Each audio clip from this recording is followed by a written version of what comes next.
ఆత్మీయులైన ప్రేక్షకులకు నమస్కారం. నా పేరు డాక్టర్ చిరుమామిళ్ళ మురళీ మనోహర్. ఈ కార్యక్రమంలో ఒక ముఖ్యమైన విషయాన్ని తెలుసుకోబోతున్నాం. ఎంతోమందిని ఇబ్బంది పెట్టే సమస్య ఇది, ఎంతోమందిని వేధిస్తున్న సమస్య ఇది, అనేక వ్యాధులకి కారణం ఇదే స్థూలకాయం, ఒబేసిటీ. ఆయుర్వేదంలో మేధో రోగం అంటారు, అలాగే మేధో వృద్ధి అని కూడా అంటారు. ఈ సమస్యని ఎలా పరిష్కరించుకోవాలి, ఒకవేళ ఈ సమస్య మీకు ఉంటే దీనికి సంబంధించిన ఇంటి వైద్యం ఏమిటి, అలాగే ఇతర సూచనలు, ఈ మొత్తం సమాచారాన్ని తెలుసుకుందాం.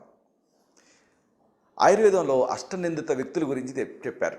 అంటే నిందలు ఎదుర్కొంటూ ఉంటారు 8 మంది. వీళ్ళల్లో ఇలాగా అధిక బరువు కలిగి ఉండేవాళ్ళు ఒకళ్ళు. ఇది మనకు అనుభవమే. అంటే అధిక బరువు వల్ల అందరిలో నవ్వులు పాలవుతూ ఉంటాం, అందరూ గేలు చేస్తూ ఉంటారు చిన్నతనం నుంచి కూడా. కాబట్టి ఇది మానసిక సమస్యలకి, అటు నుంచి శారీరక సమస్యలకి దారితీస్తుంది. దీన్ని తగ్గించుకోవాలి. సరే, అసలు ఈ అధిక బరువుని మనం ఎలా నిర్వచించవచ్చు మెడికల్గా అంటే, శరీరంలో కొవ్వు ఎక్కువగా తయారైనప్పుడు ఏర్పడే స్థితిని స్థౌల్యం అంటారు, ఒబేసిటీ అంటారు. చూడండి, ఓవర్ వెయిట్ అన్నంత మాత్రాన దాన్ని ఒబేసిటీ అనం. ఎందుకంటే ఓవర్ వెయిట్ మిగతా వాటి వల్ల కూడా కావచ్చు. ఉదాహరణకు శరీరంలో నీరు ఎక్కువ చేరిందనుకోండి, అప్పుడు కూడా ఓవర్ వెయిట్ అవుతాం, అంటే ఎక్కువగా బరువు పెరుగుతాం. కానీ బరువు పెరగటమే స్థూలకాయం కాదు. స్థౌల్యం అంటే అర్థం ఏమిటంటే ఫ్యాట్ ఎక్కువగా ఉన్నప్పుడు అప్పుడు దాన్ని స్థౌల్యం అంటాం, ఒబేసిటీ అంటాం. దీనికి దారితీసే కారణాలు ఏమిటి అనేది తెలుసుకోవాలి. ముఖ్యమైన కారణం ఏంటంటే ఇన్యాక్టివ్ లైఫ్ స్టైల్, అచేతనమైన జీవన విధానం, అలాగే అనారోగ్యకరమైన ఆహారపు అలవాట్లు. ఈ మధ్య ఇవి ఎక్కువ ఉన్నాయి. దీంతో అంటే బేకరీ ఐటమ్స్ ఇవన్నీ ఎక్కువ తింటున్నారు కాబట్టి ఎక్కువగా లావు అయిపోతున్నారు. అలాగే కొన్ని హార్మోన్ల తేడాల వల్ల కూడా లావు అవుతారు. అందుకే గర్భధారణ టైంలో ఎక్కువ మంది లావు అవుతూ ఉంటారు. అంటే నీరు చేరడం ఒక్కటైతే ఈ ఫ్యాట్ ఎక్కువ పెరిగిపోవడం కూడా మరొక కారణం. అలాగే నిద్రలేమి వల్ల కూడా అధిక బరువు వస్తుంది, అంటే స్థూలకాయలు అవుతారు. అలాగే కొన్ని రకాల మందులు వాడే సందర్భాలలో కూడా ఎక్కువగా శరీరంలో ఫ్యాట్ చేరుతుంది, ముఖ్యంగా యాంటీ డిప్రెసెంట్స్. అలాగే డయాబెటీస్ కోసం వాడేటువంటి మందులు, అలాగే మూర్ఛ వ్యాధి కోసం వాడే మందులు, స్టీరాయిడ్స్ మెయిన్ కాజ్ లావు అవడానికి, స్థౌల్యానికి. అలాగే బీటా బ్లాకర్స్, వీటన్నిటి వల్ల ఆ శరీరంలో ఈ కొవ్వు అనేది ఎక్కువ చేరుతూ ఉంటుంది. అలాగే కొన్ని రకాల వ్యాధి స్థితుల్లో కూడా ఈ స్థూలకాయం అనేది తయారవుతూ ఉంటుంది. ఉదాహరణకు polycystic ovary disease, PCOD, PCOS అంటారు. ఈ సమస్య ఉండే వాళ్ళల్లో శరీరంలో కొవ్వు ఎక్కువ చేరుతుంది. అలాగే కూషింగ్స్ సిండ్రోమ్, ఈ సమస్య ఉన్నా, లేదా థైరాయిడ్ వ్యాధులున్నా, లేకపోతే కీళ్ళ వ్యాధులున్నా, ఇలాంటి వాటన్నిటిలో కూడా ఈ మేధో రోగం అంటే స్థూలకాయం అనేది వచ్చే అవకాశం ఉంటుంది. ఇలాంటి ఈ అధిక బరువుని, ముఖ్యంగా ఈ ఎక్కువగా కొవ్వు చేరటం వల్ల వచ్చేటువంటి అధిక బరువుని ఎలా తగ్గించుకోవాలి, దీనికి చక్కటి ఔషధాలు ఉన్నాయి, తెలుసుకుందాం.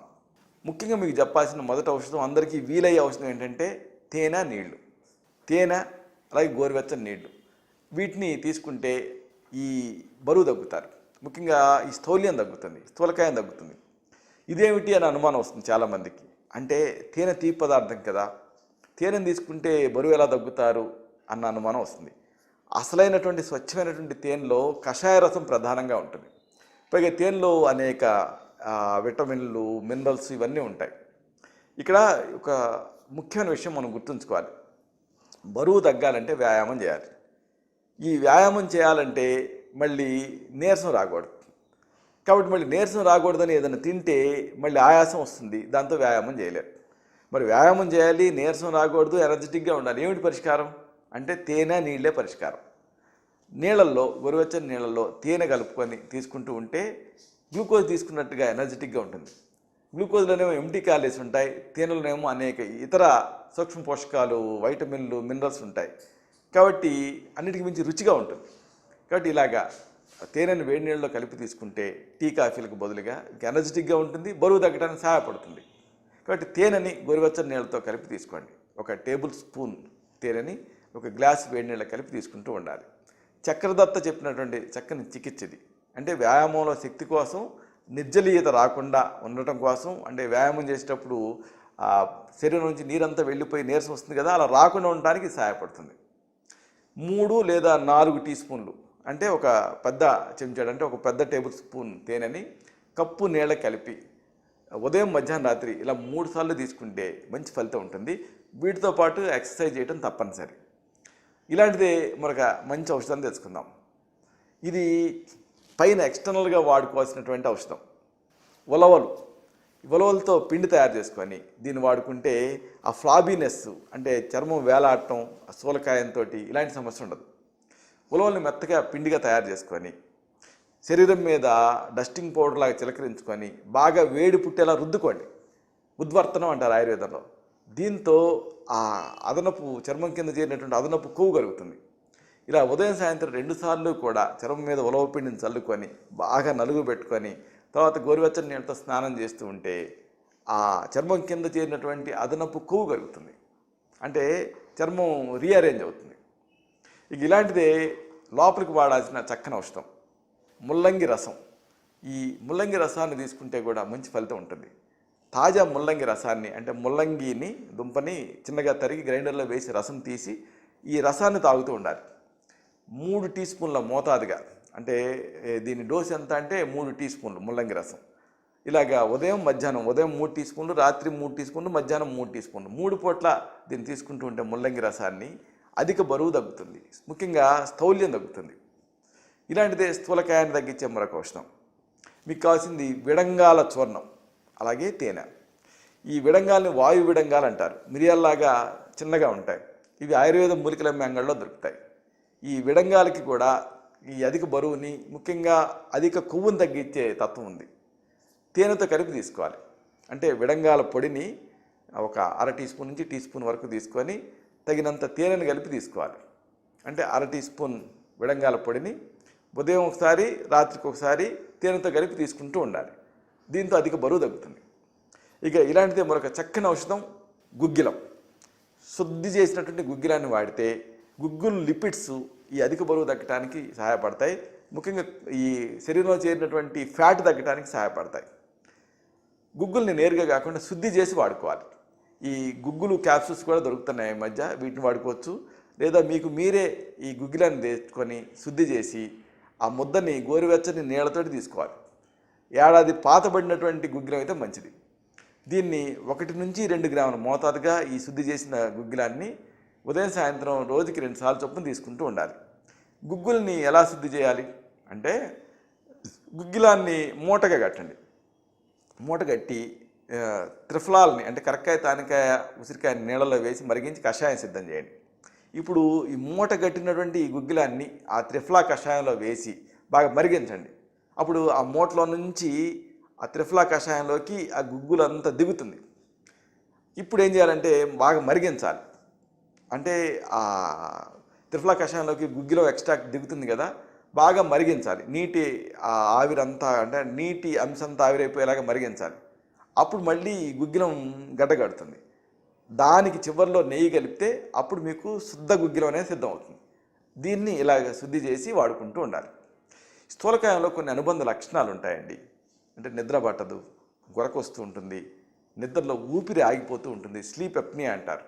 అలాగే వెన్ను నొప్పి వస్తూ ఉంటుంది, మోకాళ్ళు అరిగిపోతూ ఉంటాయి, చెమట ఎక్కువగా వస్తూ ఉంటుంది, శరీరంలో వేడిగా అనిపిస్తూ ఉంటుంది. అలాగే ఈ చర్మపు ముడతలు ఉంటాయి కదా, అక్కడ ఇన్ఫెక్షన్స్ వస్తూ ఉంటాయి, చర్మం పైన దద్దులు తయారవుతూ ఉంటాయి.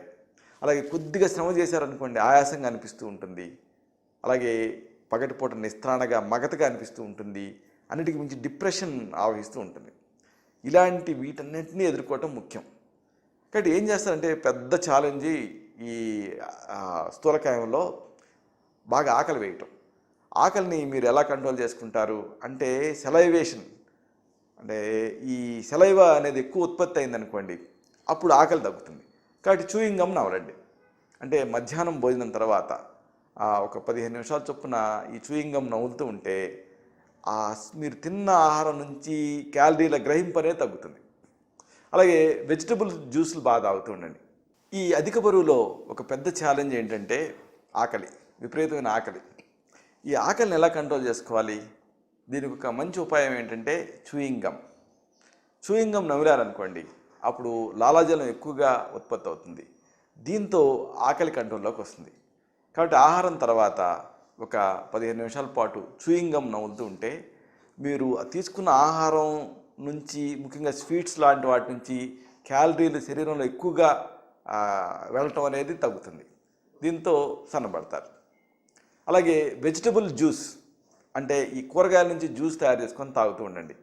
టీలు, కాఫీలు, కూల్ డ్రింక్స్, పండ్ల రసాలు వీటికి బదులుగా వెజిటబుల్ జ్యూస్ తాగారనుకోండి, అప్పుడు మీరు ఈ అధిక స్థౌల్యం అనేది తగ్గుతుంది, అంటే ఆ ఫ్యాట్ అనేది తగ్గుతుంది.